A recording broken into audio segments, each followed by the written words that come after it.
Are you curious about bodies, pleasure, and possibilities? And what about curious about what others are up to on the planet when it comes to pleasure, sex, and play? Have you considered what pleasure can do for your life, your body, and your bank account? Do you know something magical, delightful, and out of this world orgasmic is not only possible for you, but totally available to you? If you're ready to be the magical, sexual, sexy beast you know you can be, and you just need the tools to get there, you're in the right place. Now, here's the host of The Pleasure Zone, sensual movement artist, relationship and sex alchemist, Milica Jelenic. Welcome, my sweet pleasure seekers. For those of you watching on video, I am currently, and just check this out if you can see my eyes, I'm currently fascinated by the fact that my eyes match my sweater shirt really well. I'm like, wow, look at that. If you're just listening on audio, you wouldn't even know, but my eyes are deep blue and my shirt is a deep blue, and they are enhancing each other. Video-wise, they look almost identical. It's very cool, but in reality, they're actually quite different.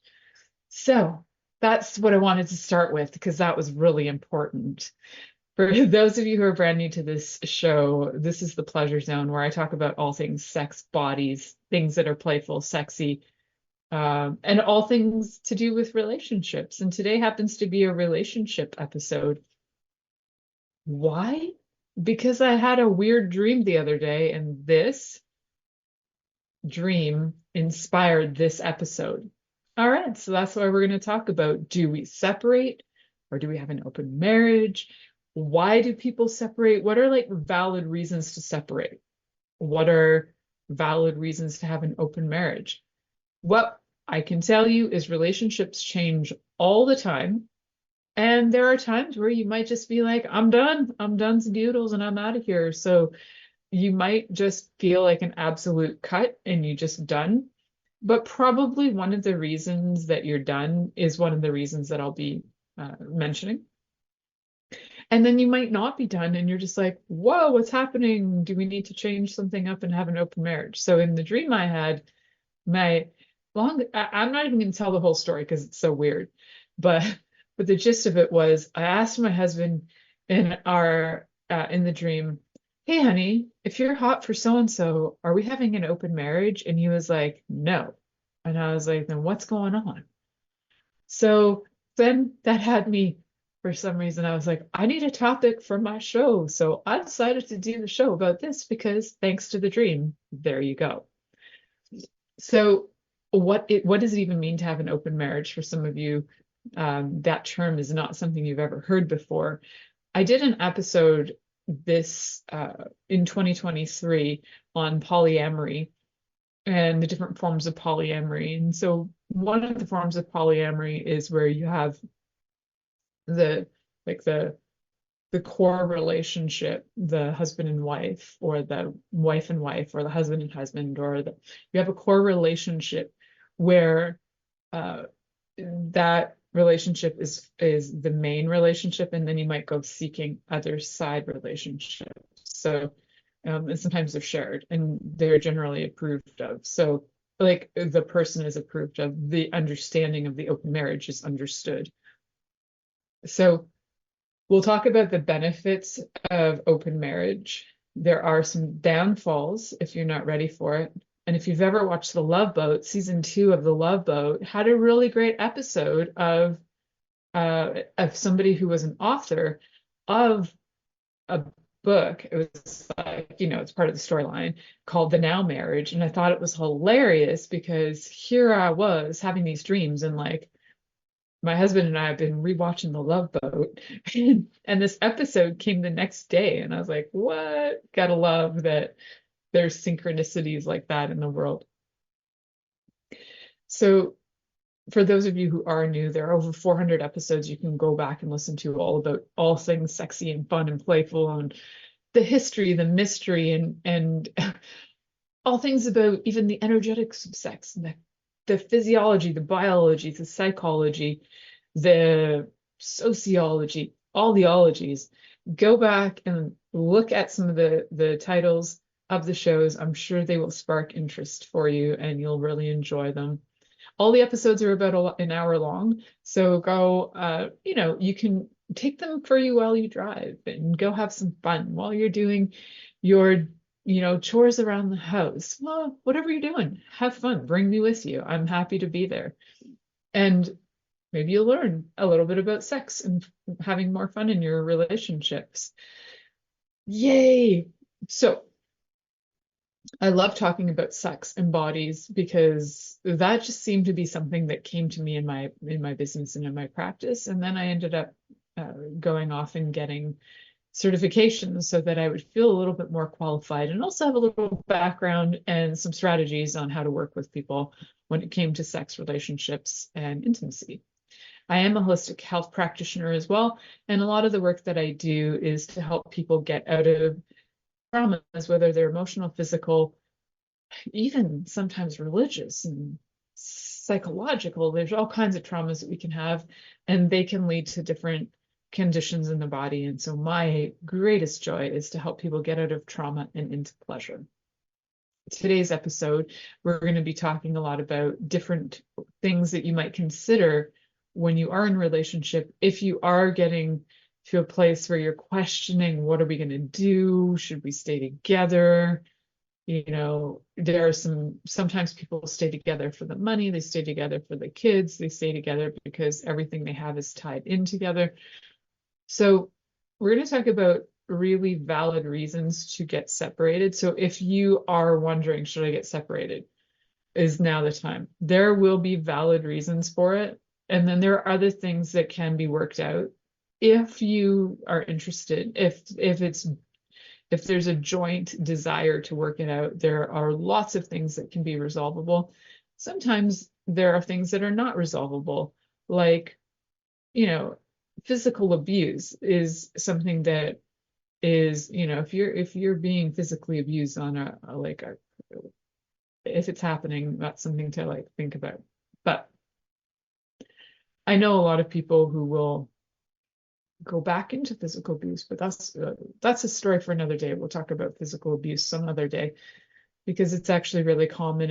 It's actually really common in the area where I live. It just seems that there's a mentality that seems to be okay. And it's not always that the husbands are abusing the wives, it's vice versa. It goes both ways. So we're going to talk about the valid reasons for separation, and we're going to talk about open marriage. Why would you do that? What are the benefits? Okay, buckle up. We're going to have some fun. Let's first start with what are some of the reasons you just check out for yourself. When I go through this list, I'd like you to just think about what are some of the things that are absolute no's for you, and some of the things you might have a little more tolerance for. So if you've looked up the show and you look up the show description, one of the questions I ask are, what are relationship deal breakers for you and deal makers for you? And so what does that mean? Deal breakers are things that for you are no, that is not acceptable behavior for me.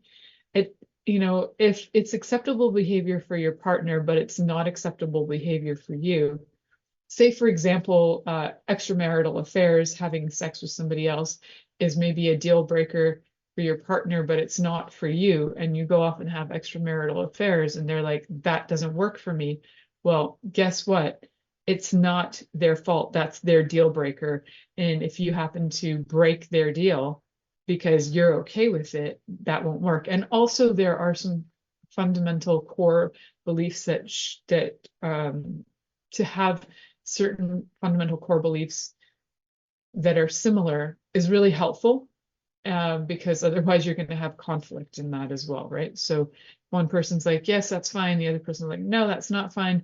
And then, well, it's fine for me, but it's not for them.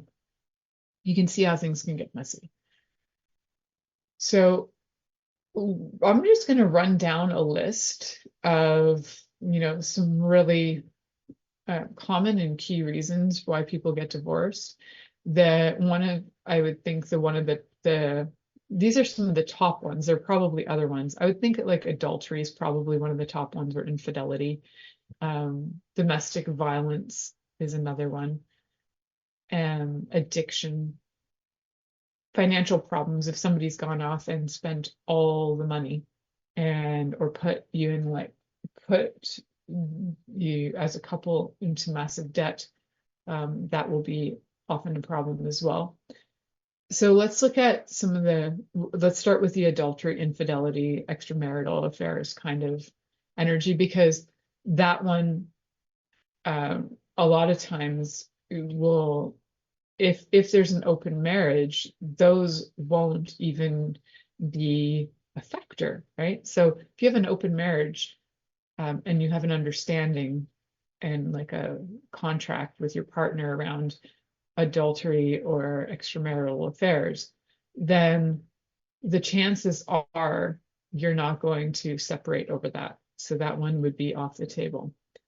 And it's really important to get clear on, for you, is that a deal breaker? For some people, doesn't really matter. I'll give you examples of sometimes why that might not matter. If, for example, in a relationship, a person has had an injury where maybe they don't have use of their genitals, maybe they don't have any feeling, or they could be, say, for example, in a position where they have no physical response sexually. It could be from traumas or accidents or anything where they actually have zero interest. They might love you, as a partner, they'll be interested in you, but they can't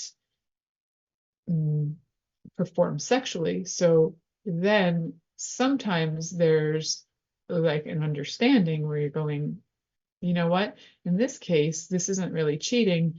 It's okay. So it's personal how you view adultery. This is what I'm saying.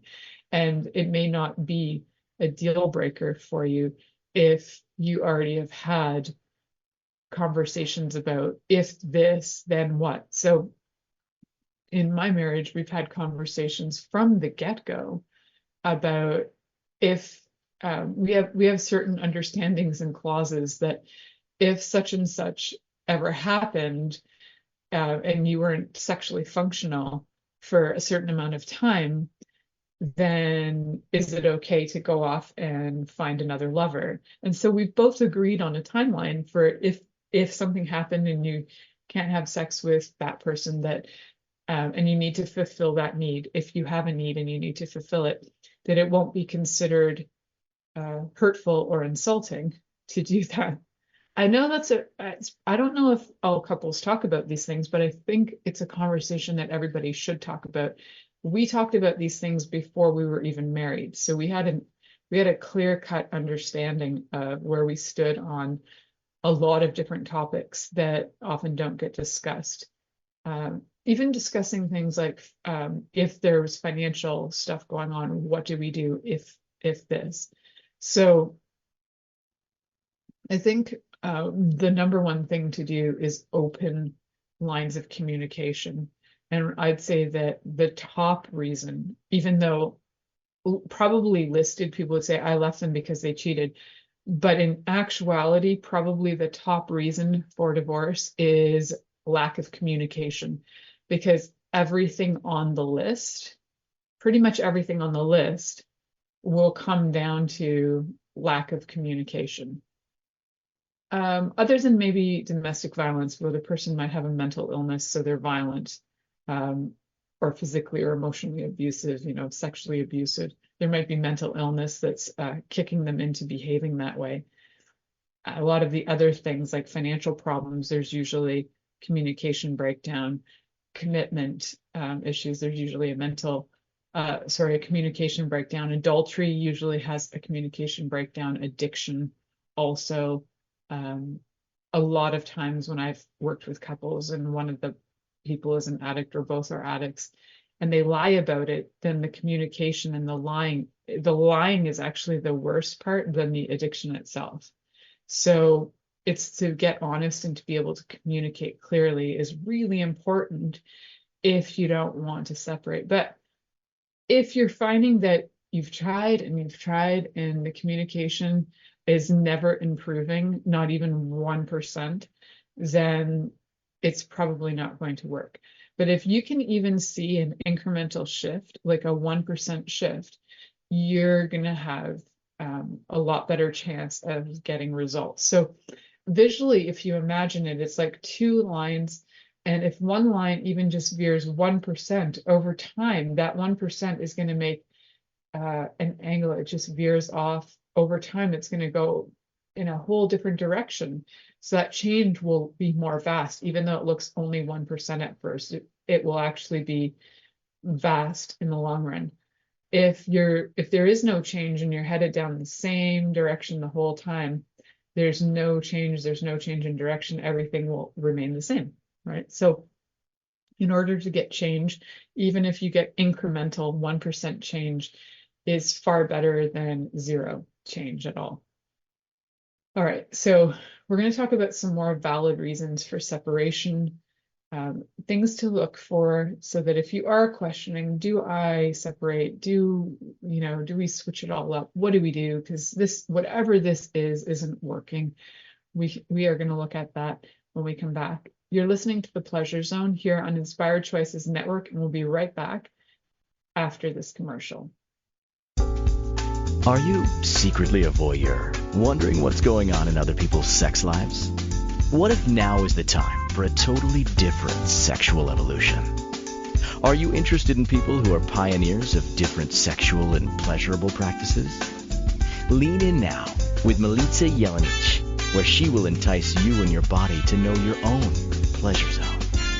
On the Pleasure Zone radio show with sensual movement artist Milica Jelenic, you'll receive tools, inspiration, and a foundation to allow yourself to receive more in your sex life, and quite possibly other areas of your life as well.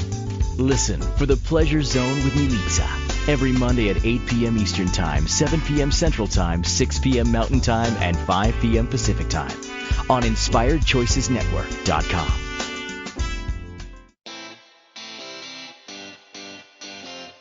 Are you a subject matter expert? Are you here to share your expertise with an audience waiting to hear from you in only the way you can deliver? Are you ready to have your voice amplified across the airwaves? Inspired Choices Network has a global radio platform streaming to millions of people across the world. Professionally produced and supported by an accomplished team every step of the way, you can broadcast from anywhere in the world, knowing your voice matters, and we ensure it is delivered with ease and efficiency. Eager to hear your message, the world awaits. Contact us today to become an Inspired Choices Network radio host. Email become a host at inspiredchoicesnetwork.com. This is The Pleasure Zone with sensual movement artist Milica Jelenic. To participate in the program today, join our live studio audience in our chat room at inspiredchoicesnetwork.com. You can also make the choice to ask or comment by email.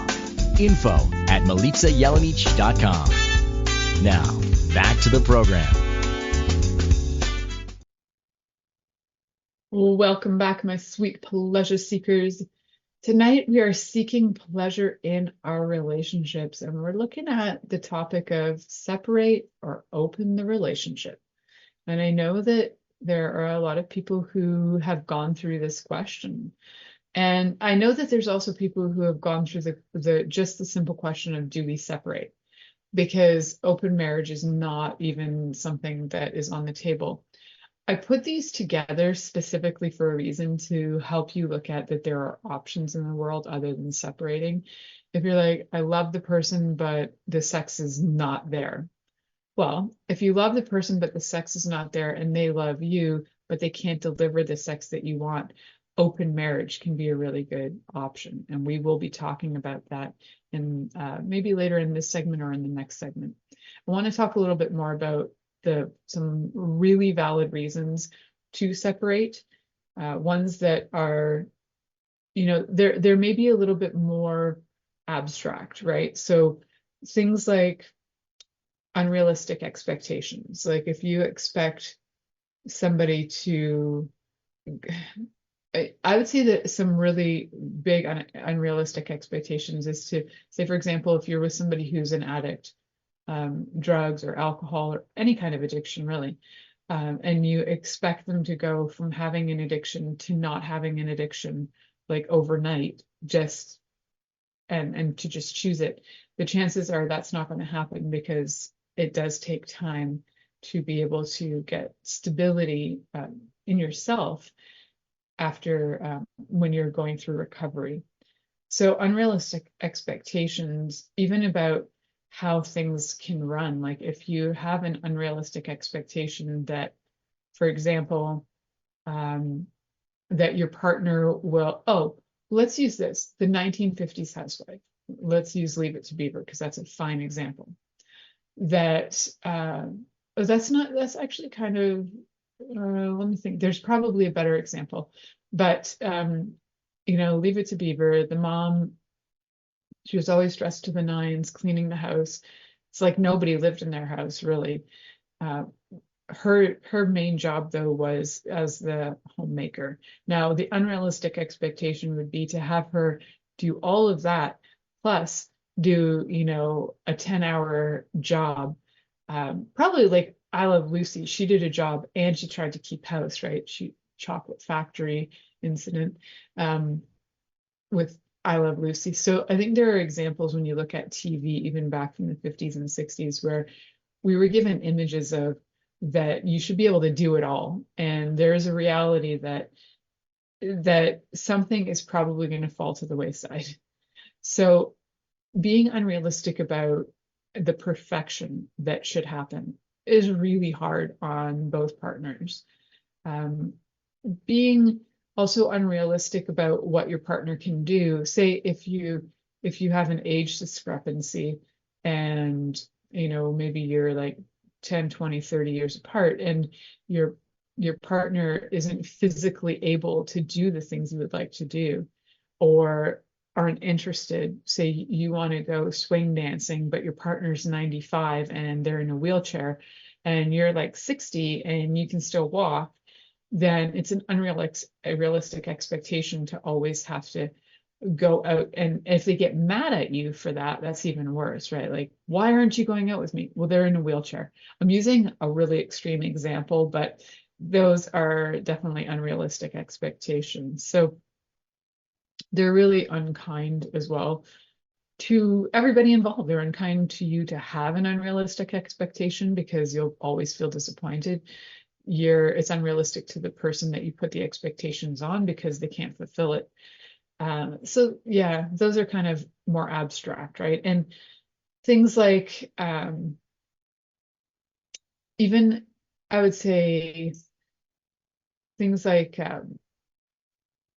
commitment can be a little vague, because it's really hard to know how committed is somebody. They can say, well, we're married and I'm in this, but I think commitment is one that's a little bit hard to gauge. How committed are you?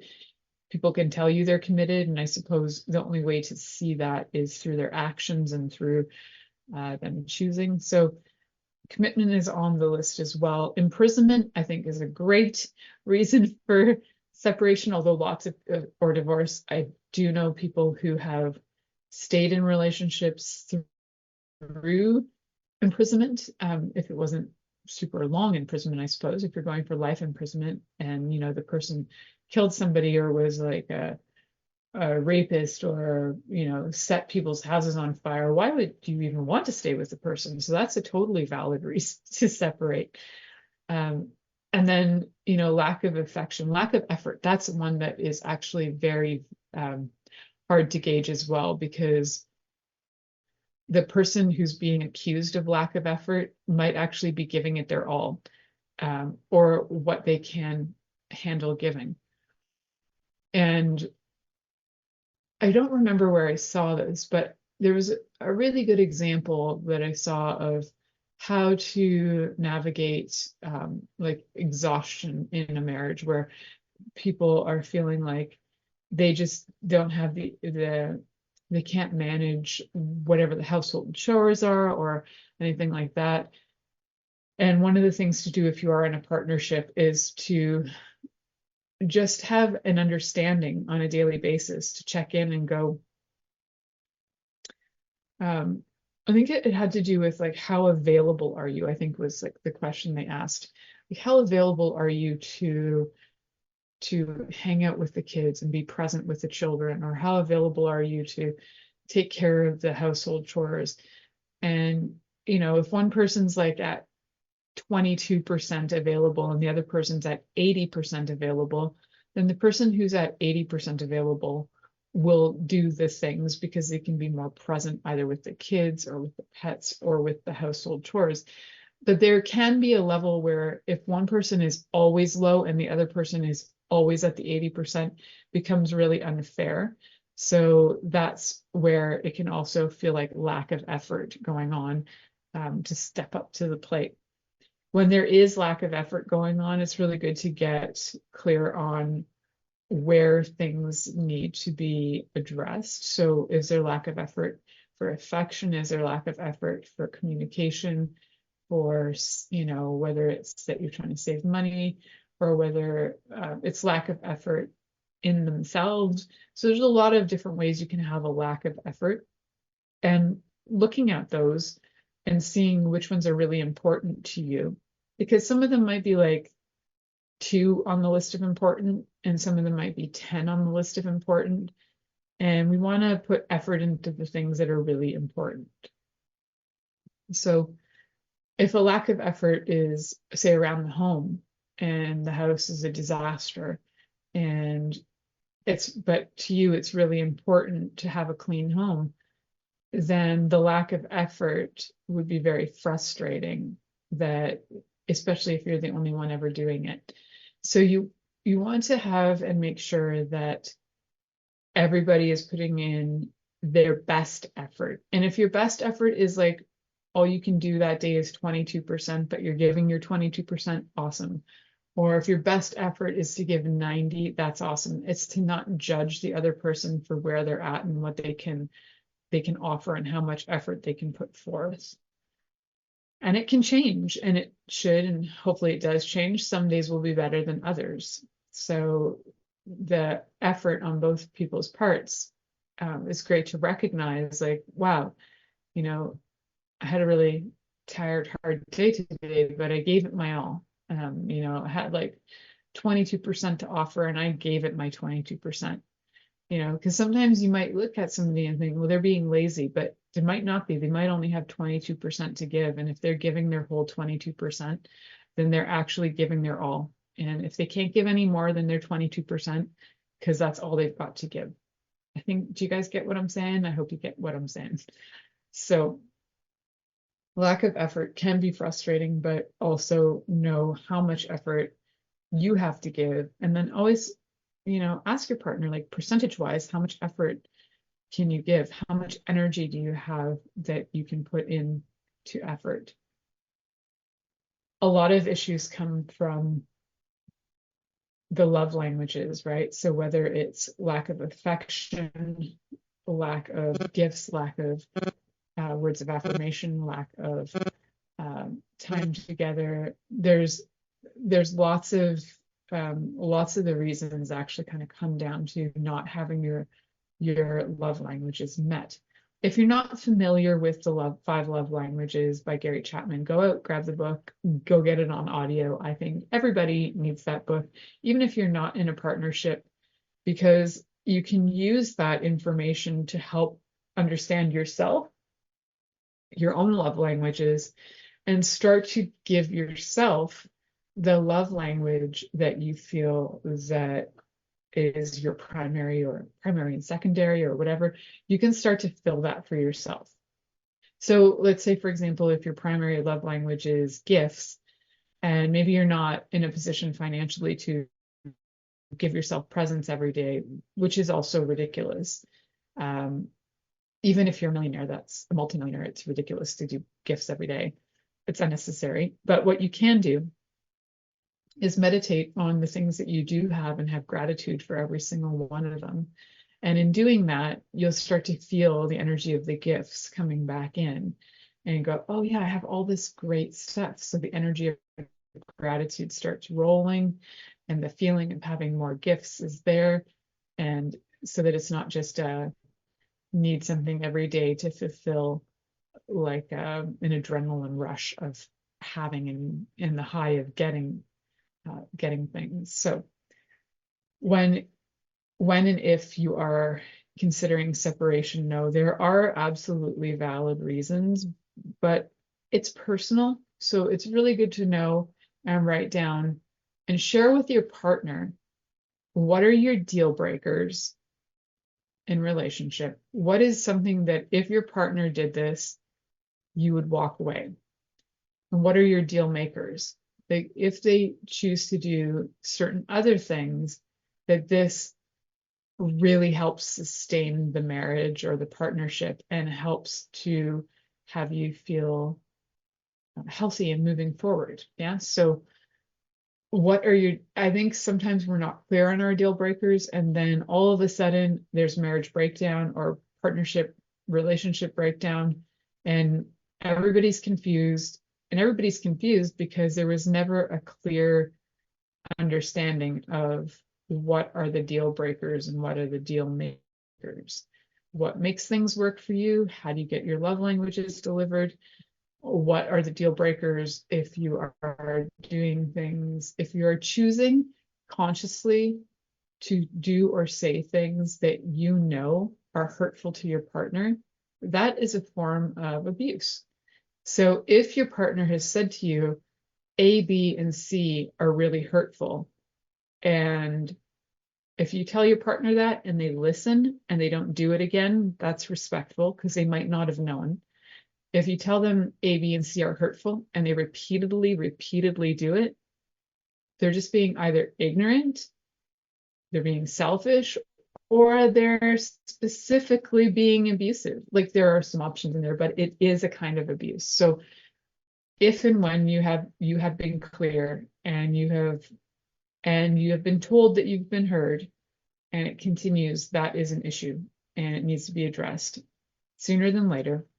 Just like everything else that I've discussed in here on reasons for divorce. If you actually have communication and discuss these things when they come up, rather than reminiscing about 10 years ago or 5 years ago or 29 years ago, if you're bringing them up in the moment, you're not going to be holding on to that energy to try and remember it, to try and have your way, to try and be right, to have retaliation or whatever it happens to be. It does lead to resentments and it will lead to breakdown. So address things as they come up and be mature about it. And the way to be mature about it is to get really present, acknowledge your partner, and remember why and what it is about them that you admire and love. And in that moment, you probably won't have the conflict that might be arising otherwise. So we're going to talk more about the difference between why you would choose separation or an open marriage when we come back from this commercial break. You're listening to The Pleasure Zone here on Inspired Choices Network, and we'll be right back after this commercial. Are you secretly a voyeur, wondering what's going on in other people's sex lives? What if now is the time for a totally different sexual evolution? Are you interested in people who are pioneers of different sexual and pleasurable practices? Lean in now with Milica Jelenic, where she will entice you and your body to know your own pleasure zone. On the Pleasure Zone radio show with sensual movement artist Milica Jelenic, you'll receive tools, inspiration, and a foundation to allow yourself to receive more in your sex life, and quite possibly other areas of your life as well. Listen for the Pleasure Zone with Milica every Monday at 8 p.m. Eastern Time, 7 p.m. Central Time, 6 p.m. Mountain Time, and 5 p.m. Pacific Time on InspiredChoicesNetwork.com.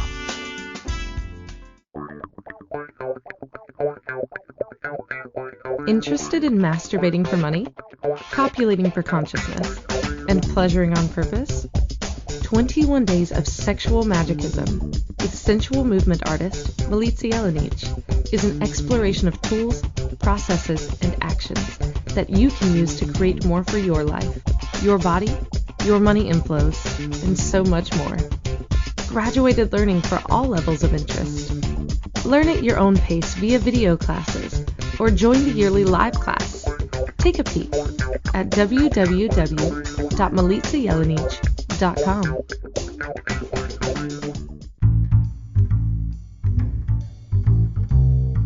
How wonderful would it be to carry your favorite Inspired Choices Network host with you throughout your day? Well, now you can. Inspired Choices Network now has its very own mobile app. Our free app offers live streaming shows, along with thousands of podcasts and TV episodes. Our shows cover a wide variety of topics. Whether you're waking up with us, carrying us through the day, and taking us to bed with you, we're always here for you to enjoy. We're easy to find. Just search for Inspired Choices Network in the Apple App Store or Google Play Store. This is The Pleasure Zone with sensual movement artist Milica Jelenic. To participate in the program today, join our live studio audience in our chat room at inspiredchoicesnetwork.com. You can also make the choice to ask or comment by email, info@milicajelenic.com. Now, back to the program. Welcome back, my sweet pleasure seekers. Tonight we're talking about relationships. We're talking about what happens when you're on that crux of deciding, do I separate? What if I don't want to separate? What if I'd rather have an open marriage? How do I know how to decide? So open marriages only function really well if you have deep trust in yourself and in your partner, if you have very good communication, and if you're consciously choosing it as a way for growth. What? It's not about the sex? I mean, the sex can be one of the reasons why people go into an open marriage, because they want to explore and maybe their partner isn't able to offer them some of the things they'd like to explore. If you got together in a partnership when you were like a teenager, you're like really young, and you've never really explored beyond your partner, you might be curious and you might want to try things. And your partner also might be, it might not even be about age or when you got together. It could be that your partner has a lot of like no's on their list that are all yeses for you, but you deeply love each other, but you're not compatible sexually. You might choose to open up the marriage because everything else works except for the sex. So that can work. Again, can't emphasize enough that you really have to be open to communication. So key when you're in an open marriage. Openness, openness, openness. Funny word, that word open. Open communication. You also need to be open to yourself, open to new ideas, new concepts, your feelings. It's really helpful if you're not jealous. It's actually key to not be jealous if you're going to be in an open marriage, and open to growth. It will bring dynamic growth if you let it. And it's not for everyone. You can also, open marriages can bring things like greater sexual satisfaction.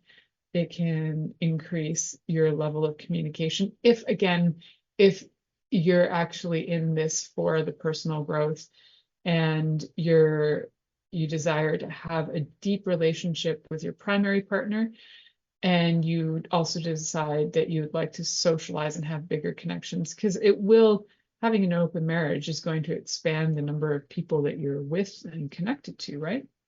So it can also add sort of new ideas, right? So new people will always add new ideas to your relationship. Maybe somebody that in an open marriage, if you go off and you're having sex with a new partner and they teach you a new skill, you can bring it home to your relationship and be like, look what I learned from so-and-so. And your partner might be excited for you. This is where there's a word in the kink, mostly used in the kink community, called compersion. And compersion is where you're happy that your partner is happy. And the more pleasure they have, the more happy you are. So you're happy that they actually have pleasure. And in the case of an open marriage, it's really good to be able to have compersion and be really happy that your partner is happy. Jealousy won't work. So again, it's not for everybody, and it does take a certain level of self-awareness, self-actualization, maturity, and a lot of other things. So why you would choose that is that you're ready for that. And you've probably investigated a lot of options. I do know people who've gone into open relationships and they did it willy-nilly, and they were just like, we're going to have an open marriage. But they didn't have the communication, they didn't have the trust, they have jealousy, they didn't have a deep understanding of what they were trying to achieve from it. And they opened the marriage, but they didn't really, because they were going through separation, but they decided to not really separate. So it got really messy. So that's happened on more than one occasion, with, yeah, in situations. So if you are going for separation, be really clear, this is separation. Don't call it an open marriage when you're actually desiring to separate. Calling it an open marriage when you want to separate is like, it's actually unkind to you and to your partner, because you're faking that you're trying to have you're trying to maintain the relationship that you're not interested in. You're better off just saying, I like want to leave you and go out and date people. But if you truly are interested in having an open relationship, you're still interested in developing the relationship with the primary partner, and you're finding and connecting with other people. Separation, or like conscious uncoupling, is not the same as having an open marriage. So it's really good to get clear on the difference, because they have there's very different reasons for choosing those. Like we talked about, a lot of the reasons for divorce or separation is that, there's maybe been neglect or abuse, or the person's in jail, incarcerated, they've gone missing, desertion. There's like a lot of reasons.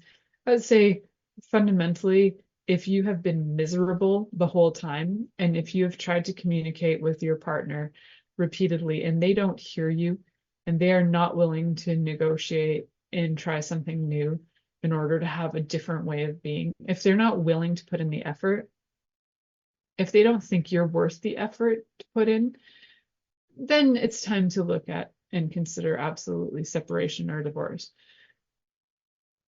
If your person actually cares about you and they don't want to separate from you, and there's a lot that is really good about the relationship, but maybe you'd like to have some other things, like there may be other things. It's not just always sex with open marriage or open relationship either. There's lots of reasons why people will open their relationship. It can be for social reasons, like sex at home might be great, but your partner might like, maybe they're a hermit and they never want to go out, and you want somebody to go dancing with. So you have your sensual dancing partner that you go dancing with, and you might have an intimate relationship with them. It may not be sexual, maybe intimate, it might be sexual. So you might have somebody who, it could be almost like a harem, where you have multiple people who have multiple purposes for you that are, maybe you love going to art galleries, and you specifically have somebody who loves and is enthusiastic about going to art galleries with you. So then your marriage becomes open, and they might not all be friends, they might actually be lovers too. So lots of reasons why people will have open marriages, and the basics of needing communication and trust and checking in. If you have an open marriage, ignoring what's going on is probably going to lead to some problems. So having open discussions on a regular basis. Some people will actually say like that they discuss that. I know people who are in open marriages, and they will actually discuss if they went on a date, and they'll come back and they'll have agreements on what do they do and don't discuss. Like maybe they don't want details of the sex life. Maybe they do want details of the sex life. So these are all things that you have agreements on before you go and start this. You don't do forgiveness afterwards. You have the conversation beforehand, and make sure you're really clear on what are your deal breakers and what are your deal makers. Whether you're, especially actually when you're looking at open marriage, you need to know what your deal breakers and deal makers are, because it might not be a free for all. Like maybe it's not okay for you to go out and have sex with 25 people, but if that's what you want to do and your partner's not okay with that, then you might need to separate because you have very different values and ideas of and needs that you have, needs that you think you have that you need to get met. And it would be more honorable to just say, okay, we're very different, and my things that I require and the things that you require are not in line. And so there are times when separation is absolutely the best thing that could happen. When my parents separated, it was by far the best thing that could have happened. And I'm actually grateful, so grateful. Like every time I talk to my dad, I am actually so grateful. And I'm reminded, I'm like, I'm actually really grateful that my parents are divorced. It's weird. Some people like dwell on it. And I was probably about 13 or 14 when I was like, you know what? This is actually really good. It's way better that they're not together because they are so totally different. And it's so much better to not have them live together or to raise me. I was really little when I was 4 when they got divorced, so separated. Anyway, why do we get separated? Why do we get divorced? Why do we open marriages? Why do we get married in the first place? Well, we talked about some of those old-fashioned ideas of how did you accidentally get married when somebody gave you a fish? No, we did talk about some of those in an earlier episode, but tonight we are talking about separation and we are talking about open marriages and why would you choose either? I'm curious, if you're listening on a platform where you can write comments, I'd love to hear if you have gone through separation or if you've gone through a divorce. You know, if you've chosen separation as a survey, were any of the things that I mentioned in this episode today reasons why you got separated? Just write a hashtag yes. You don't have to give us details unless you want to. I'd love to just know if we're touching on the right ideas of why people have gotten separated or divorced. And if you have chosen to have an open marriage, I'd love to hear if some of the reasons that I mentioned are reasons why you also chose an open marriage. And hashtag open if you can comment on any of the platforms that you're listening on. We're going to head to our next commercial break. You are listening to The Pleasure Zone here on Inspired Choices Network, and we'll be right back after this commercial. Are you secretly a voyeur, wondering what's going on in other people's sex lives? What if now is the time for a totally different sexual evolution? Are you interested in people who are pioneers of different sexual and pleasurable practices? Lean in now with Milica Jelenic, where she will entice you and your body to know your own pleasure zone. On the Pleasure Zone radio show with sensual movement artist Milica Jelenic, you'll receive tools, inspiration, and a foundation to allow yourself to receive more in your sex life, and quite possibly other areas of your life as well. Listen for The Pleasure Zone with Milica every Monday at 8 p.m. Eastern Time, 7 p.m. Central Time, 6 p.m. Mountain Time, and 5 p.m. Pacific Time on InspiredChoicesNetwork.com. This is The Pleasure Zone with sensual movement artist Milica Jelenic.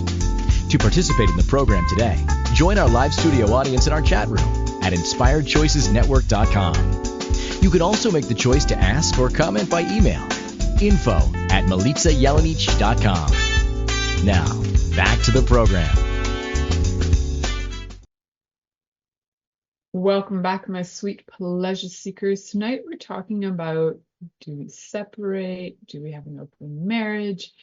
And one of the questions that I would like to address is how to move forward with love for yourself, number one.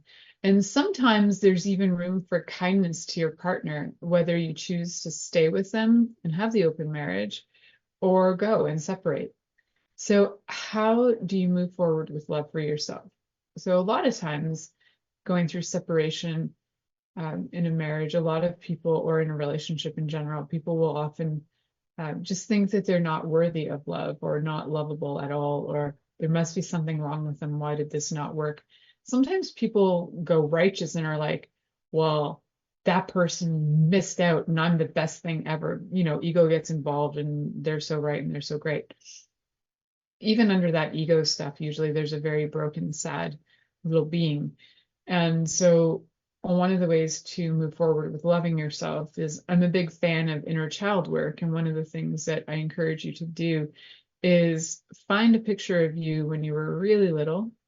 And if you don't have any pictures of you, just imagine what you might look like when you were, you know, somewhere between the ages of 2 and 7. And remember every day to look at that little being and say, I love you. You are lovable. I mean, if you're a sociopath or a psychopath and you're doing inner child work and you still love you, cool. That's, I don't know a lot of sociopaths or psychopaths who would care to do that work, so it's probably off the table. But when you are doing that and you are choosing to look at yourself and love yourself, then you can definitely move forward with more grace and, less resentment towards your partner. And sometimes just having that self-love and doing some things for yourself that are loving. So listening to the 5 languages of love, or reading the 5 languages of love languages, and writing down some of the things for you that really jump out at you, like, oh, you know what? I felt really loved when I was, X years old, and this happened, and somebody said I was really cute, and that was really important to me. Or I felt really loved when I was 5 and my grandma cuddled me. Or I felt really loved when I, got to go on a holiday with my mom. Or I felt really loved when my grandma gave me a Cabbage Patch Kid. Those are all examples for me. And I felt really loved when my dad stood in line for 3 hours to get me a Cabbage Patch Kid almost exactly 40 years ago today. My dad and I stood in line for over 3 hours to get a Cabbage Patch Kid, and I went Southern on that. So there are times in your life that you can look back, and some of you maybe not, and I'm really sorry if you grew up in a way where there are no happy memories. If there really are 0 happy memories for you that you can look back on for self-love, so that when you get out of a relationship, and if you are feeling sad and lonely, and you don't really know how to look back on finding places to love yourself, you can start with now. Just doing things for you, the adult loving you, looking at the inner child. You might not have memories to tap into, but you can certainly create new ones of loving yourself, loving what if, rewriting your story of what if I actually felt loved when I was little? What if I actually felt seen and heard? What if I felt acknowledged? Ooh, what if, now I'm gassy. So how to move forward with love for yourself. That's one way. There's a lot of other ways to move forward with love for yourself. If you'd like to know more, if you'd like to learn more, you can always book a time with me. Go on to my website, milicajelenic.com, MILICAJELENIC.com. You can book a 15-minute freebie with me. Or if you want to book more time, you can pay for more time. But 15 minutes is free the first time. And we can get on and talk about some ways that you can practice self-love. If you've tried the picture of yourself or imagining yourself as a child and trying to remember and bring in moments of love, to let your body feel that and just really bring it in, breathe it in, and let that resonate through all of your cells. And as you start to love yourself, even if you're in an abusive relationship, sometimes just being able to love yourself will help you let go of the resentments that you ended up or somehow landed in something abusive.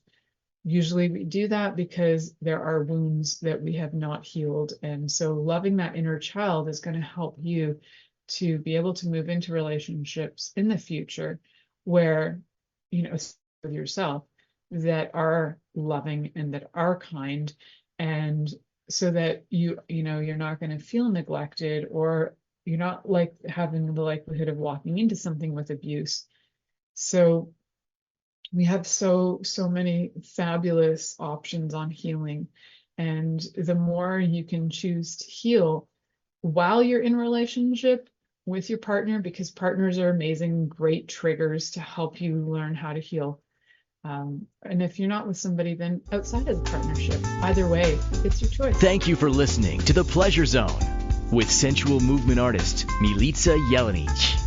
The Pleasure Zone returns next Monday at 8 p.m. Eastern, 7 p.m. Central, 6 p.m. Mountain, and 5 p.m. Pacific on InspiredChoicesNetwork.com. We hope you'll join us. Until then, have the best week of your life by choosing to be turned on and tuned in to your body.